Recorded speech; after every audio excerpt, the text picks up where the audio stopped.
जब हम कभी चल रहे होते हैं और हमें कोई कांटा चुभ जाता है तो मुंह से आह निकलती है, चीख निकलती है और कई बार श्राप भी निकलता है। परंतु क्या कभी हमने उसे इस प्रकार देखा है, ऐसे सोचा है कि हम जिस मार्ग पर चल रहे हैं उस पर हमें कांटा चुभा है, या हमने ऐसा ही मार्ग चुना है जिस पर कांटे ही कांटे हैं? क्या कभी हमने इस प्रकार सोचा है कि ये कांटा हमें कष्ट देने आया है या इस कांटे को हमने ही बोया? सावधानी आवश्यक है, क्योंकि कांटा चुभेगा तो पीड़ा होगी, चीख निकलेगी, श्राप भी निकलेगा। किंतु ये श्राप केवल हमारी ओर से श्राप होता है, सामने वाले व्यक्ति पर भी निर्भर करता है। अब सामने वाला व्यक्ति यदि ऐसा हो जो फूल और कांटे दोनों को समान रूप से स्वीकार करता है तो उसके लिए श्राप भी वरदान ही बन जाता है। अंत में बात आती है सोच, विचार, दृष्टिकोण पे, क्योंकि आपकी ये सोच सच बनकर सामने आती है। इसलिए इस सोच को, इस विचार को अत्यंत महत्व दीजिएगा। इस विचार पर विचार करना सीखिए। मेरा तात्पर्य ये है कि जीवन में जब भी कुछ ऐसा हो जाए तो पूछिए कि ऐसा क्यों हुआ? क्या आपसे कोई ऐसा कर्म हुआ था जिसका ये प्रतिफल है? कोई ऐसा कर्म जो अनुचित था, असत्य था, जो अभद्रता का कारण था? सोचना आवश्यक है। देखिए, इच्छा आपकी है कि आपको करना क्या है, सोच आपकी, सच आपका, जीवन आपका, निर्णय आपका है। कल, आज, कल, इसी के मध्य में मनुष्य का पूरा जीवन व्यतीत हो जाता है। और मनुष्य क्या करता है? मनुष्य सोचता रहता है भूतकाल के विषय में, भविष्य के विषय में। कल वो सोच रहा था आज के विषय में, आज वो क्षण व्यतीत कर रहा है और क्या कर रहा है? चिंता कर रहा है भविष्य के विषय में। ऐसे में हुआ क्या? कल हमने व्यर्थ कर दिया आज की चिंता में, आज हम व्यर्थ कर रहे हैं भविष्य की चिंता में, और कल जब आएगा तो उसे भी हम इसी प्रकार व्यर्थ कर देंगे। कब तक व्यर्थ करेंगे? देखिए, आज को चिंतन में व्यर्थ ना करें। आज कर्म करें। यदि आज आप कर्म करते हैं तो आपका भूतकाल जितना भी बिगड़ा हुआ क्यों ना हो संवर जाए, और आपका भविष्य या आगे की राह चाहे जितने भी कठिन क्यों ना प्रतीत हो, आपके मार्ग प्रशस्त हो ही जाएंगे। विपदाएं सबके जीवन में आती हैं, किंतु अनेक लोग विपदा आने के पश्चात ईश्वर को कोसते हैं। कहते हैं कि आप हमारी रक्षा क्यों नहीं करें? हमारे मन में आपके लिए अपार भक्ति है, सदैव आपका जाप करते हैं, फिर भी आप हमें इससे बाहर निकलने का ना मार्ग दिखा रहे हैं, ना इस संकट से हमें बाहर निकाल रहे हैं। अब ये होगी आपकी सोच, आपका दृष्टिकोण। अब मैं बताता हूं सत्य क्या है। सत्य ये है कि ईश्वर सदैव आपके साथ हैं, रहेंगे। देखिए, उस बीज की दृष्टि से जो धरा के नीचे दबा हुआ, उसे परिवर्तित होना है एक विशाल से सुंदर वृक्ष में। वो तभी होगा जब वो टूटेगा, टूटेगा तभी जब उसे ऊष्मा मिले। ऊष्मा कहां से मिले? सूर्य के ताप से। सूर्य के ताप से ये धरा बच नहीं सकती, उसे सहना ही पड़ता। और जब ये धरा और ये बीज दोनों तब जाते हैं, तभी तो ये प्रकृति वर्षा करती है, और उसी वर्षा से ये बीज एक सुंदर से वृक्ष में परिवर्तित होता है ना? ईश्वर सदैव हमारे साथ। इसी प्रकार आपके जीवन में भी जब भी कोई संकट आए, कोई कष्ट आए, इसका अर्थ ये नहीं कि ये आप ही के किसी पाप का दंड आपको मिल रहा है। हो सकता है भविष्य में आपको एक सुदृढ़ इमारत बनना, उसकी आवश्यकता, तो ये उसकी नींव। जितना सीखोगे, जितना शक्तिशाली बनोगे, उतनी बड़ी इमारत बनोगे। कभी भी देखें, आभूषण बनाने से पूर्व स्वर्ण को भी कई बार कसौटी पर परखा जाता है, अग्नि पर तपाया जाता है। उसी प्रकार यदि आप शूरवीर बनना चाहते हैं तो लाक्षागृह का ताप सहना ही पड़ेगा।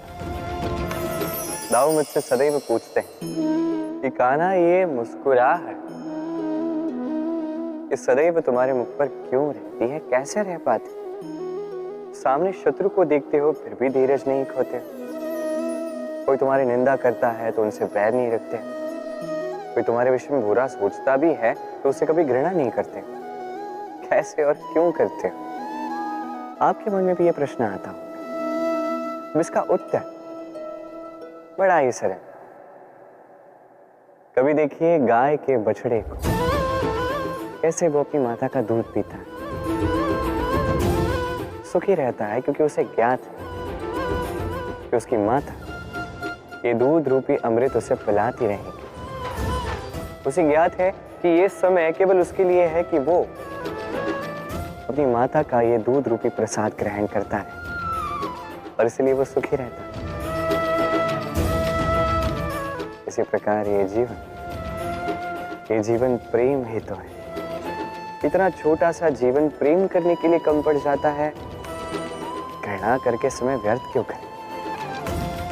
मैं यही करता हूं, आप भी यही कीजिए। मोह देखा जाए तो संसार का सबसे शक्तिशाली अस्त्र है ये मोह, और देखा जाए तो हमारा यही अस्त्र कई बार हम पर ही आक्रमण कर जाता है। कैसे? कई बार हम अपनों को देखकर, उनके अनुचित कर्मों को देखकर, उनके अनुचित बातों को देखकर मौन साध लेते हैं। सोचते हैं कि किसी भी प्रकार से हमें उन्हें आहत नहीं करना, दुखी नहीं करना, क्रुद्ध नहीं करना।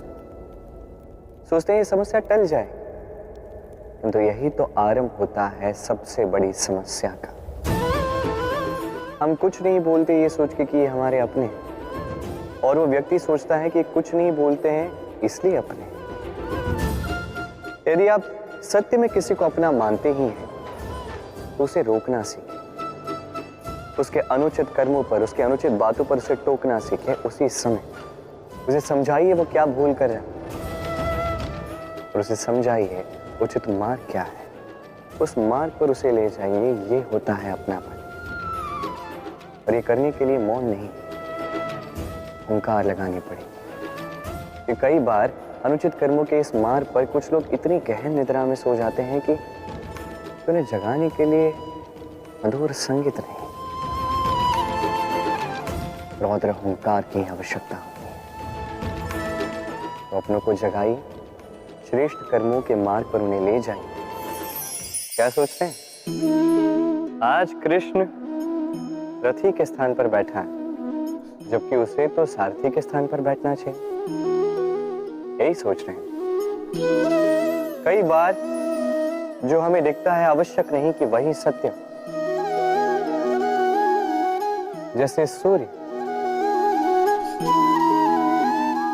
को हम देख पाते हैं क्योंकि वो दिखता है, और सत्य ये भी है कि सूर्य दिखता है क्योंकि हम उसे देखते हैं। अब अपनी आंखें बंद कर लीजिए। अब दिन है या रात, ना कोई अंतर पड़ता है।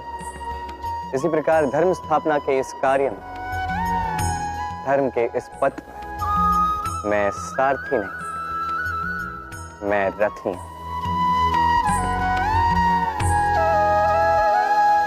और मैं खोज रहा हूं उस सारथी को जो धर्म, कर्म और भक्ति से भरा हो।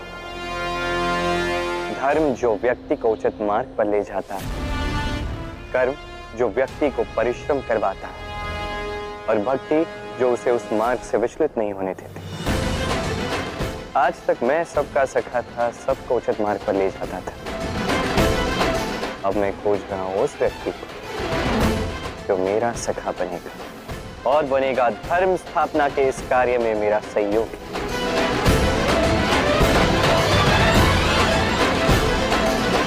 वंदे कर्म, वंदे धर्म। राधे राधे। प्रतिज्ञा, छोटा सा शब्द, किंतु इसमें शक्ति अत्यंत अधिक होती है। जो व्यक्ति प्रतिज्ञा का पालन करता है, उस पर टिका रहता है, संसार उसका आदर करता है। और जो व्यक्ति ये नहीं कर पाता वो अपयश का भागी बन जाता है। अब ये हम सभी जानते हैं, परंतु क्या इस प्रतिज्ञा का पालन हर परिस्थिति में, चाहे जो कुछ भी हो जाए, करना उचित है? अर्थात संसार इधर का उधर हो जाए, मैं अपनी प्रतिज्ञा पर अटल रहूंगा, क्या ये उचित है? अब ये हम जानेंगे एक उदाहरण द्वारा। सोच लीजिए आज आपने प्रतिज्ञा ली कि आप वन के एक सिंह की रक्षा करेंगे। ये तो बहुत अच्छी बात है, आप किसी के प्राणों की रक्षा कर रहे हैं, आप आखेट से उसे बचाएंगे, अनेक विपदाओं से उसे बचाएंगे ताकि इस प्रकृति में संतुलन बना रहे। किंतु यदि यही निर्दोषों पर आक्रमण करने लगता है तो क्या अब भी इसके प्राणों की रक्षा करना उचित है? क्या अब भी अपनी प्रतिज्ञा पर अटल रहना उचित है? नहीं, क्योंकि अब ये पाप बन चुका है। कोई भी प्रतिज्ञा, कोई भी वचन यदि इस प्रकृति के विध्वंस में सहायक है, यदि इस संतुलन को बिगाड़ रहा, तो उसे वहीं तोड़ना उचित है। और ये आपको सीखना होगा, समय के साथ आपको ढलना होगा, क्योंकि जो समय के साथ नहीं बदलता, ये प्रकृति उसका व्यक्तित्व बदल देती है। स्मरण रखें, वही वचन है, वही प्रतिज्ञा है जो इस संसार के हित में है। अन्यथा वो पाप है जिस पाप का दंड ये प्रकृति आपको अवश्य देगी। वर्णमाला का सबसे पहला अक्षर होता है क। कदाचित इसीलिए इस जीवन का, इस संसार का सबसे पहला और सबसे महत्वपूर्ण गुण है कर्म। अब ये कर्म क्या है? जन्म से लेके मृत्यु तक के इस जीवन काल में मनुष्य जो कुछ भी करता है, ये होते हैं उसके कर्म। अब ये कुछ भी हो सकते हैं, दया से दी गई भिक्षा भी, छल की मंशा से कही गई मिथ्या भी। अब एक मनुष्य का कर्म समस्त मानव जाति का प्रारब्ध निर्धारित कर सकता है। इतनी शक्ति होती है इस कर्म में। और जब बात की जाए धर्म स्थापना के सारथी की, तो उसका सबसे महत्वपूर्ण गुण कर्म ही है। इसलिए मैं खोज रहा हूं एक ऐसा व्यक्ति जो वीर नहीं, कर्मवीर हो। क्योंकि इस रथ की रास हो या इस संसार की आस, दोनों को वही संभाल सकता है। अब देखना यह है कि स्वयंवर में ऐसा कौन व्यक्ति है जो अपने कर्म को पूर्ण निष्ठा से साकार करता है। आपने वो कहावत सुनी होगी, जब ईश्वर एक द्वार बंद करते हैं, कई सारे मार्ग खोल भी देते हैं। अब ये मार्ग, ये सारे द्वार जो होते हैं हमें दिखते नहीं है। कई बार हम समझ नहीं पाते, खो जाते हैं। कभी कभी लगता है कि ये कहावत ही झूठी है, पर ऐसा होता तो है नहीं। क्यों खो जाते?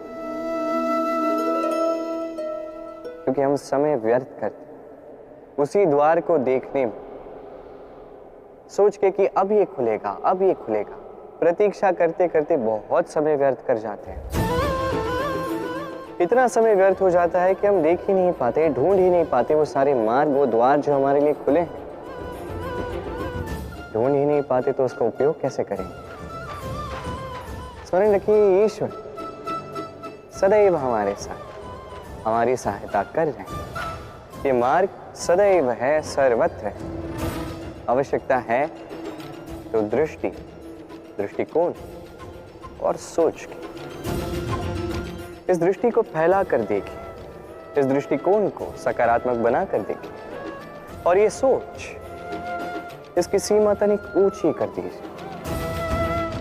फिर देखिए, सब मिल जाए। क्या है? ये ईश्वर, ये परमात्मा, ये हमारे साथ है, हमारे मन में। जो ये मन चाहेगा वो ये मन अवश्य पाएगा। यदि मन चाहता है कि उसे मार्ग मिले, तो मार्ग मिल ही जाता है, युद्ध। हम सदैव हमारे जीवन में हर एक युद्ध जीतना चाहते हैं। ऐसा कोई युद्ध नहीं जो हम हारना चाहते, किंतु युद्ध जीतने के लिए सदैव आक्रमण करना या शत्रु के समक्ष जाके खड़ा हो जाए, यही उचित मार्ग नहीं। ये आपको जिताएगा ऐसा नहीं। जीतता वही है जो पहले शांति से शत्रु को देखता है, समझता है, परखता है, उसकी शक्ति का अनुमान लगाता है, योजना बनाता है और फिर विवेक से उसका सामना करता है। क्योंकि शत्रु कोई भी हो सकता है। शत्रु हो सकता है एक महायोद्धा, हो सकता है एक महारोग भी। यदि योद्धा हुआ तो उसका बल समझिए, उसकी कमियां समझिए। यदि रोग हुआ तो उसके फैलने का कारण समझिए और फिर उस कारण पर प्रहार कीजिए। रोग सिमटेगा और उसे परास्त करना अत्यंत सरल हो जाएगा। स्मरण रखिए, हर एक युद्ध सीमा पर नहीं लड़ा जाता। कुछ युद्ध ऐसे भी जिन्हें घर बैठकर जीता जा सकता है। स्वच्छता। वर्तमान की ये पीढ़ी पुरानी पीढ़ियों का जो अति शुद्धता का अभ्यास है, इसका उपहास करती, इसे मूर्खता समझती। समझ ही नहीं पाती क्यों? हमारी माता, दादी, नानी कई बार हमने देखा है प्रातः उठ के सबसे पहले स्नान करते हैं। क्यों? समझ नहीं पाते। क्यों बात बात पर चौका और आंगन स्वच्छ किया जाता है? समझ ही नहीं पाते। कई सारे लोग इसे धार्मिक अंधविश्वास कहते हैं, किंतु यदि मैं आपको सत्य बताने जाऊं तो हर धर्म वैज्ञानिक होता है। हर कर्म के पीछे विज्ञान अवश्य छिपा होता है। बस हर एक व्यक्ति उसके विषय में कितना सोचता है, क्या समझता है और क्या कदम उठाता है, ये भिन्न है और उतना ही महत्वपूर्ण भी। पर विज्ञान अवश्य है। आज भी जब मैं घर जाता हूं, मैया सबसे पहले मुझसे हाथ पैर धुलवाती है, तत्पश्चात बाकी सब। इसलिए आप स्वच्छ रहिए, आप स्वस्थ रहिए, तभी आप भक्ति कर पाएंगे, तभी इस संसार को संभाल सकने की शक्ति अर्जित कर पाएंगे। तो स्वच्छता साधिए, सब साथ जाएगा। पलाए अर्थात भाग जाना। किसी भी परिस्थिति या समस्या से मुख मोड़कर भाग जाना। कई बार हम जीवन में ये करते हैं, कई बार उचित भी, क्योंकि सबसे श्रेष्ठ युद्ध वही होता है जो कभी लड़ा ही न जाए। किंतु यदि आपका पलायन करना यहाँ पाप का पालन पोषण करता है तो ये पलायन अनुचित है। यहाँ पे युद्ध करना आवश्यक हो जाता है। शांति सभी चाहते हैं, शांति सर्वश्रेष्ठ है, और कभी कभी इसी शांति को बनाए रखने के लिए महायुद्ध भी करना पड़ता है। यदि आप पलायन करते हैं अपने स्वार्थ से तो उचित है, तो श्रेष्ठ। किंतु यदि आप पलायन करते हैं धर्म स्थापना से, ये उचित नहीं। इस संसार के भाग्य के हित के लिए कई बार बिन बुलाए स्वयंवर में भी जाना पड़ता है, क्योंकि धर्म स्थापना का ये कार्य ये पलायन से नहीं, कर्म के पालन से होता है। तो पलायन कीजिए स्वार्थ से, कुकर्मों से, कुविचारों से, अहंकार से, और पालन कीजिए धर्म का, पालन कीजिए कर्म का। वंदे धर्म, वंदे कर्म। राधे राधे।